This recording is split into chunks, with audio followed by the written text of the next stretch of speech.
Welcome to my channel Deepa's Education Adda. Good morning class. Wave ऑप्टिक्सच्या 17व्या भागात तुम्हा सर्वांचं पुन्हा एकदा स्वागत. आज आपण शिकणार आहोत पोलरायझेशन बाय स्कॅटरिंग. आजपर्यंत या चॅप्टरमध्ये आपण लाईटशी संबंधित अनेक फिनॉमिनॉन स्टडी केले की ज्यामध्ये reflection of light, refraction of light, polarization of light. आज आपण स्कॅटरिंग ऑफ लाईट स्टडी करणार आहोत आणि हा स्कॅटरिंग ऑफ लाईट स्टडी करत असताना पोलरायझेशन कसं घडून येतं तेही पाहणार आहोत. चला तर मग शिकूयात polarization by scattering. What is polarization by scattering? At first, we have to know scattering of light.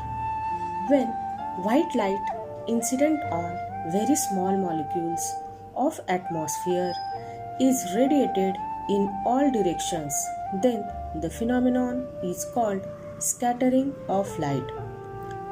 Polarization of scattering शिकण्याआधी आपल्याला स्कॅटरिंग ऑफ लाईट काय आहे हे माहीत करून घ्यावं लागेल.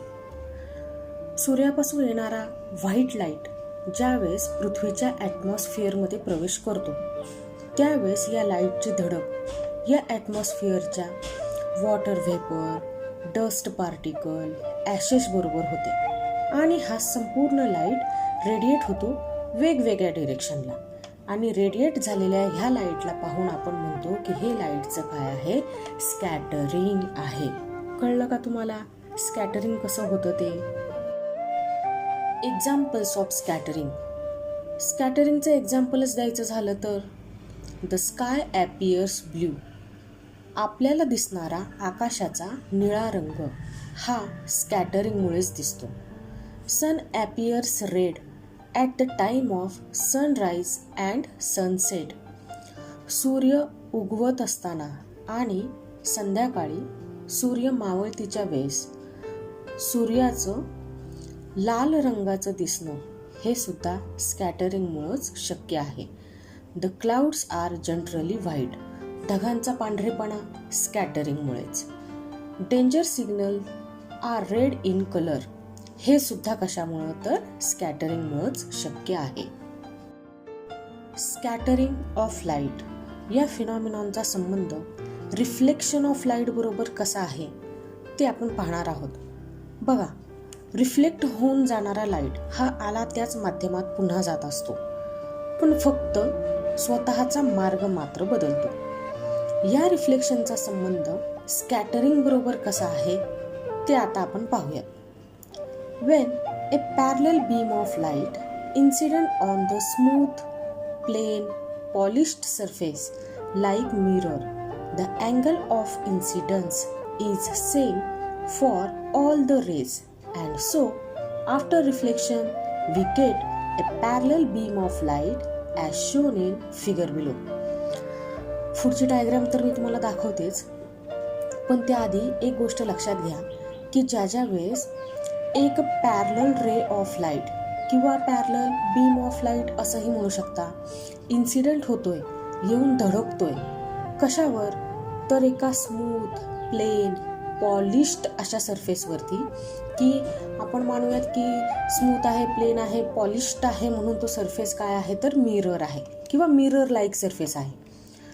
तर यावेळेस अँगल ऑफ इन्सिडन्स हा प्रत्येक एका पॅरलल रे ऑफ लाईटसाठी सेम असेल. याचा अर्थ रिफ्लेक्ट होणारा जो लाईट आहे तोही एकसारख्या अँगलने रिफ्लेक्ट होईल. म्हणजे सगळ्या रेजसाठी अँगल ऑफ इन्सिडन्स एक समान. त्याचप्रमाणे सगळ्या रिफ्लेक्ट होणाऱ्या रेसाठी सुद्धा अँगल ऑफ रिफ्लेक्शन एक समान. म्हणजे आपल्याला सगळेच्या सगळे रिफ्लेक्टेड रे हे परस्परांना पॅरलल आहेत असं दिसून येईल. बघा, डायग्राम पाहिलं की तुमच्या ही गोष्ट लगेच लक्षात येईल. बघा, तुम्हाला डायग्राममध्ये एक प्लेन सरफेस दिसत आहे. आत्ताच आपण म्हटलं की हा स्मूथ, प्लेन, पॉलिश्ड सरफेस काय असेल तर मिरर असेल किंवा मिरर सारखा असलेला दुसरा कोणताही सरफेस असेल. त्या सरफेसवर point A, B, C, D, E आणि एफ पाशी आपण पहिल्या माध्यमामध्ये नॉर्मल ड्रॉ केलेला आहे. बघा, दिसला का तुम्हाला नॉर्मल ड्रॉ केलेला? याच ए, बी, सी, डी, ई आणि एफ पॉइंट पाशी आपल्याला तयार झालेला दिसतोय अँगल ऑफ इन्सिडन्स. त्याचप्रमाणे तयार झालेला दिसतोय अँगल ऑफ रिफ्लेक्शन. याचा अर्थ इन्सिडंट रेच्या फॉर्ममध्ये लाईट आला, ए पाशी येऊन धडकला, म्हणजे त्या प्लेन पॉलिश्ड सरफेस बरोबर त्याची धडक झाली आणि त्यानंतर लाईट आला त्याच माध्यमात पुन्हा परतला स्वतःचा मार्ग बदलून, की आला त्याच माध्यमात परत जात असताना त्याने अँगल ऑफ इन्सिडन्स बरोबर केलेला अँगल होता अँगल ऑफ रिफ्लेक्शन. मग बघा इथं तुम्हाला दिसतंय की अँगल ऑफ इन्सिडन्स हा कुणासारखा आहे, कुणाप्रमाणे आहे, तर अँगल ऑफ रिफ्लेक्शन प्रमाणेच आहे. म्हणजे अँगल ऑफ इन्सिडन्स जर 30 डिग्री असेल तर अँगल ऑफ रिफ्लेक्शन सुद्धा किती असेल, 30 डिग्री इतकाच असेल. त्याचप्रमाणे बी पॉईंट पाशी, सी पॉईंट पाशी, डी, ई आणि एफ पॉईंट पाशी सुद्धा घडून आलेलं आपल्याला दिसतंय. म्हणजे सगळ्याच्या सगळ्या पॉईंट पाशी तयार झालेला अँगल ऑफ इन्सिडन्स हा एकसारखा आहे. त्याचप्रमाणे सगळ्याच पॉईंट पाशी A B C D E F पाशी तयार झालेला अँगल ऑफ रिफ्लेक्शन सुद्धा काय आहे, तर एकसारखाच आहे.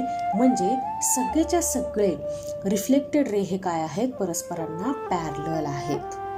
ठीक आहे, समजली का डायग्राम? ज्याप्रमाणे एखाद्या प्लेन सरफेसवर इन्सिडेंट होणारा लाईट रिफ्लेक्ट होतो, त्याचप्रमाणे एखाद्या रफ सरफेसवर, अनइव्हन सरफेसवर इन्सिडेंट होणारा लाईट सुद्धा रिफ्लेक्ट होतो. मग त्यावेळेस आपण असं म्हणतोय reflection of light from rough surface. When the parallel beam of light incident on a rough, uneven surface like brick, wall, ground, etc., the angle of incidence is different for different rays of beam, so that the reflected rays travel in different direction as shown in figure below. काय होतं, जर एखाद्या लाईटचा parallel beam of light incident झाला एखाद्या rough uneven सरफेसवर, आपण म्हणूया की तो सरफेस एखादा ब्रिक असेल किंवा मग भिंत असेल किंवा मग ग्राउंड असेल, त्यावेळेस प्रत्येक एका रे ऑफ लाईटचा अँगल ऑफ इन्सिडन्स हा वेगवेगळा असेल. अँगल ऑफ इन्सिडन्स वेगळा, याचा अर्थ रिफ्लेक्ट होणारा लाईट हा सुद्धा काय असेल, तर वेगवेगळ्या दिशेने रिफ्लेक्ट होणारा असेल. म्हणजे अँगल ऑफ रिफ्लेक्शन सुद्धा काय असेल, तर वेगवेगळा असेल. आणि अँगल ऑफ रिफ्लेक्शन वेगवेगळा असल्यामुळे होईल काय, तर रिफ्लेक्ट होणारा हा लाईट वेगवेगळ्या डिरेक्शनने ट्रॅव्हल होईल. बघा डायग्राम बघूयात आपण, म्हणजे आपल्या पटकन ही गोष्ट लक्षात येईल. बघा समोरच्या पिक्चरमध्ये एक रफ सरफेस तुम्हाला दिसत आहे. त्या रफ सरफेसवर आपण 6 पॉईंट कन्सिडर करतोय, A B C D E F. त्या पॉईंट पाशी मी पहिल्या माध्यमामध्ये, म्हणजे आपण पहिलं माध्यम कन्सिडर करूयात की फ्री स्पेस आहे, हवा आहे. या फ्री स्पेसमध्ये एक नॉर्मल ड्रॉ केला, ए पाशी, बी पाशी, सी डी ई आणि एफ पाशी सुद्धा. तर या पॉईंट पाशी अँगल ऑफ इन्सिडन्स तयार होत असताना तुम्हाला दिसतोय, आयने मी तो रिप्रेझेंट करते. त्याचप्रमाणे लाईटचं रिफ्लेक्शन झाल्यानंतर नॉर्मल बरोबर तो लाईट अँगल तयार करतोय, त्याला आपण म्हणतोय angle of reflection r. Small आरने आपण तो अँगल रिप्रेझेंट करतोय. लाईट इन्सिडेंट होतोय, आय हा अँगल तयार करतोय नॉर्मल बरोबर. लाईट रिफ्लेक्ट होतोय, नॉर्मल बरोबर जो अँगल तयार करतोय आपण त्याला म्हणतोय अँगल ऑफ रिफ्लेक्शन. पण आता ह्या अँगल ऑफ इन्सिडन्समध्ये आणि अँगल ऑफ रिफ्लेक्शनमध्ये फरक असलेला तुम्हाला दिसतोय, की जेवढा अँगल ऑफ इन्सिडन्स आहे तेवढाच अँगल ऑफ रिफ्लेक्शन तयार झालेला आपल्याला दिसत नाही. बघा ए पॉईंट पाशी अँगल ऑफ इन्सिडन्स थोडा मोठा दिसतोय आणि अँगल ऑफ रिफ्लेक्शन लहान दिसतोय. बी पॉईंट पाशी आय लहान दिसतोय, आर मोठा दिसतोय. सी या पॉईंट पाशी आय थोडा लहान दिसतोय, आर थोडा मोठा दिसतोय. म्हणजे याचा अर्थ असा की जर मी ह्या 6 पॉईंटचं निरीक्षण करत असेल तर त्यामधून माझ्या एक गोष्ट लक्षात येते की अँगल ऑफ इन्सिडन्स हा अँगल ऑफ रिफ्लेक्शन इतका नाही. त्याचप्रमाणे ही गोष्ट माझ्या लक्षात येते की A B C D E F या पॉईंटपाशी तयार झालेला अँगल ऑफ रिफ्लेक्शन सुद्धा एकमेकांसारखे नाहीत. याचा अर्थ असा की रफ सरफेसपाशी लाईटचं रिफ्लेक्शन घडून आलं, पण हे रिफ्लेक्शन होत असताना मात्र लाईट वेगवेगळ्या अँगलने, वेगवेगळ्या डिरेक्शनने काय झाला तर ॲटमॉस्फिअरमध्ये स्प्रेड झाला. बरोबर ना? बघा, आत्ताच पाहिलेल्या डायग्राममध्ये आपण लाईटचं रिफ्लेक्शन होत असताना पाहिलं, पण ते रिफ्लेक्शन एक समान सरफेसपाशी होत नव्हतं, तर अनइव्हन सरफेसपाशी होणारं ते रिफ्लेक्शन होतं. या रिफ्लेक्शनमध्ये अँगल ऑफ रिफ्लेक्शन वेगवेगळा तयार होत होता. याचा अर्थ असा की लाईट वेगवेगळ्या दिशेने रिफ्लेक्ट होत होता. अनेक दिशांना रिफ्लेक्ट होऊन ट्रॅव्हल होणारा जो लाईट आहे तो म्हणजे लाईटचं होणारं स्कॅटरिंग आहे. दोन्हीही केसमध्ये इव्हन सरफेसपाशी होणारं रिफ्लेक्शन आणि अनइव्हन सरफेसपाशी होणारं सुद्धा काय होतं तर रिफ्लेक्शनच होतं. ही दोन्हीही रिफ्लेक्शन आहेत.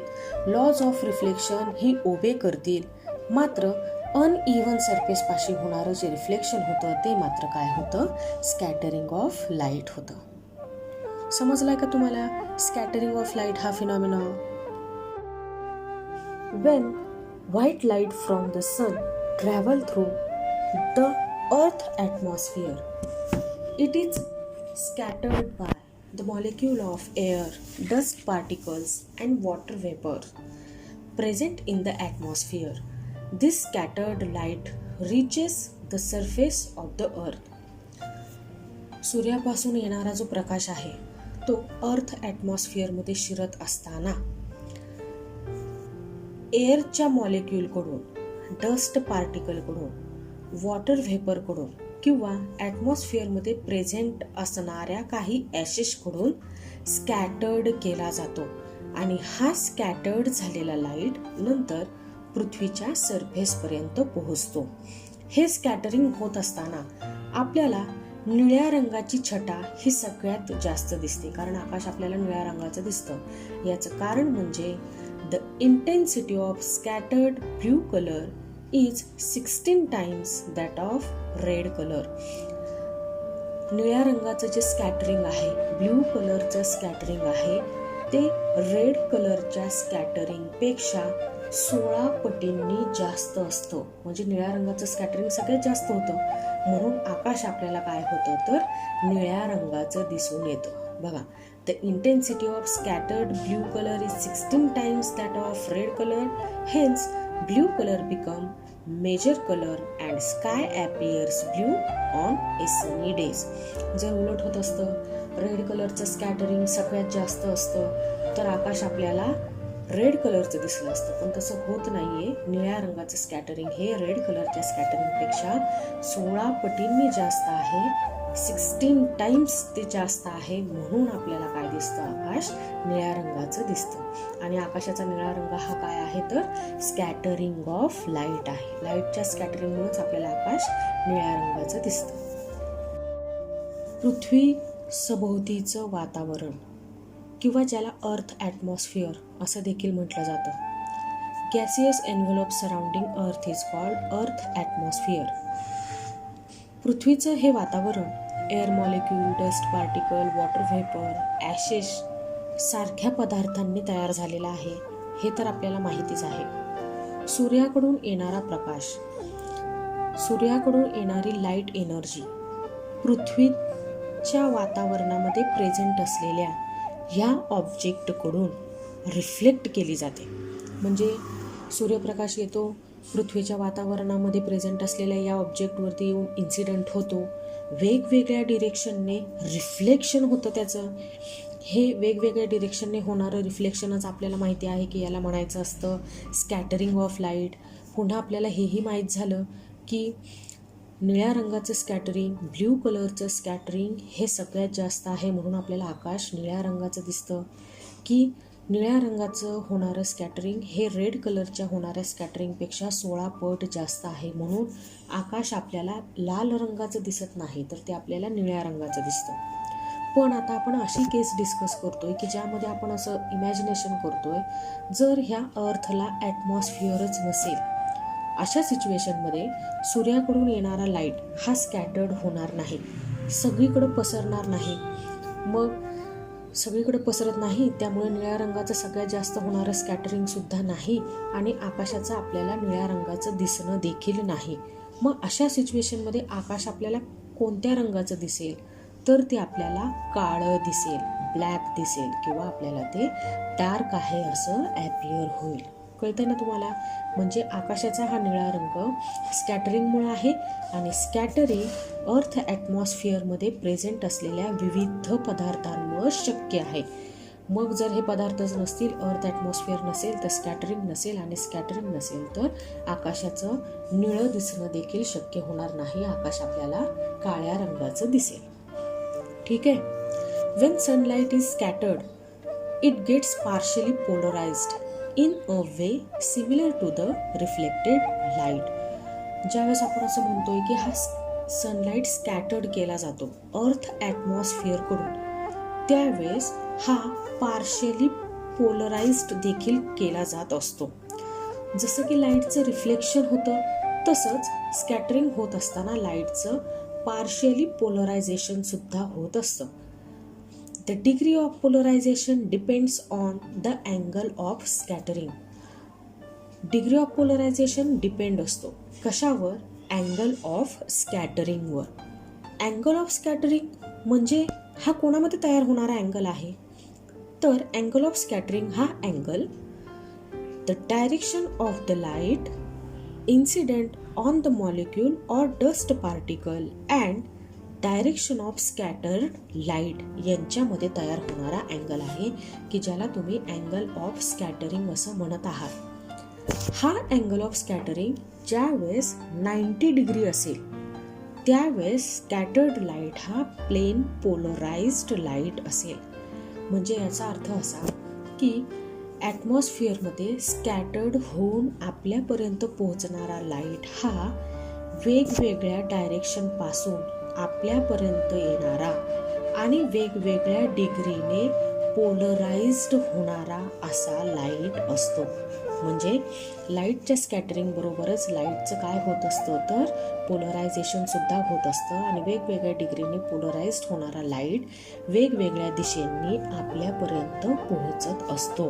म्हणजे ज्या वेळेस लाईटचं स्कॅटरिंग होतंय असं आपण म्हणत असतो, त्याच वेळेस दुसऱ्या एका बाजूला लाईटचं काय होत असतं, तर पोलरायझेशन सुद्धा होत असतं. समजलंय का तुम्हाला? Reflection of light, scattering of light and polarization of light. लाईटशी संबंधित हे तीनही फिनॉमिनॉन परस्परांशी कसे रिलेटेड आहेत ते आपण ह्या व्हिडिओमध्ये पाहिलं. तुम्हाला हा व्हिडिओ आवडला असेल तर please like, share and subscribe करायला विसरू नका. दीपास एज्युकेशन अड्डा. Thank you all.